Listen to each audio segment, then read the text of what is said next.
L'état actuel des libertés académiques inquiète les universitaires africains.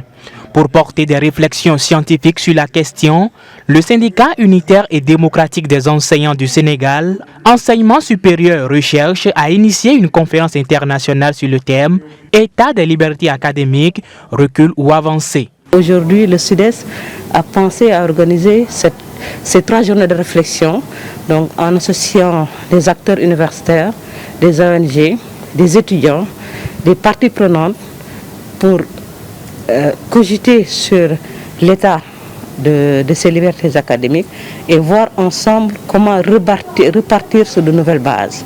Panéliste, le professeur Bernard John a axé sa communication sur la liberté intellectuelle et académique en milieu universitaire. Les universitaires, pour produire du savoir, ont besoin de cette liberté. Si vous considérez que le savoir est clos, vous n'avez plus besoin de faire de la recherche.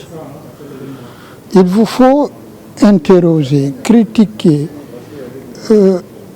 remettre en question ce qui semble acquis pour pouvoir innover et trouver de nouvelles choses, et c'est cela, la liberté académique.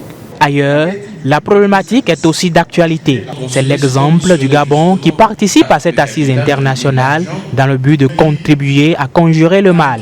Déjà contribuer au débat, parce que les libertés académiques sont une préoccupation de tout universitaire. Je suis universitaire de par ma formation, donc je suis censé donner un point de vue, apporter la conscience gabonaise à l'intérieur de ce débat qui est tenu ici à Dakar. Il était donc important que la voix du Gabon soit également entendue et je félicite d'avance les organisateurs pour la qualité des interventions et leur richesse. La rencontre sur les libertés académiques s'inscrit dans le cadre de la 4e édition de la série des grandes conférences du Sud-Est sur les libertés académiques en Afrique.